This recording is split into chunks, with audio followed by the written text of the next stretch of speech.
Queen Elizabeth first sat upon her throne, her presence regal and commanding.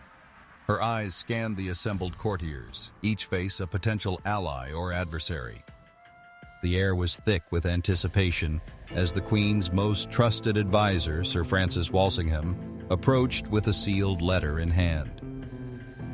Your Majesty, a missive from a source known only as the Raven, he announced, his voice low and grave.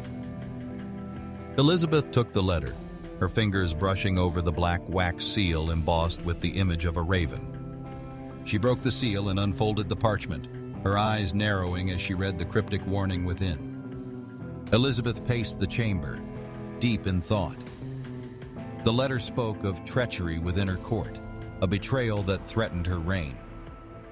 Her mind raced, considering the implications and pondering the identity of the Raven. Who could be plotting against me? She mused aloud, her voice tinged with frustration and resolve.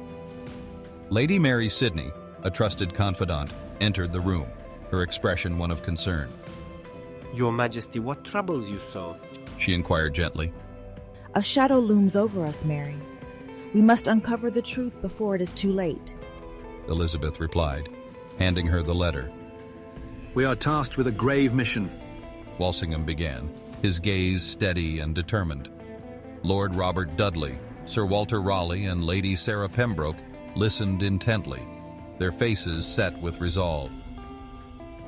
We must root out this traitor, Dudley declared, his loyalty to the Queen unwavering. Indeed, but we must tread carefully. Walsingham cautioned. The court is a web of secrets, and we must untangle it with precision. Finally, a breakthrough arrived in the form of a servant's confession. The traitor was revealed to be Lord Henry Norris, his ambition driving him to conspire with foreign powers. Walsingham and his loyalists presented their findings to Elizabeth, who listened in silence, her expression unreadable. You have betrayed your queen and your country. Elizabeth declared, her voice resonant with authority and disappointment. Norris bowed his head, his guilt evident. I sought power, but I see now the folly of my ways, he confessed, remorse in his voice. Justice shall be served, Elizabeth proclaimed. Her decision met with murmurs of approval from her court.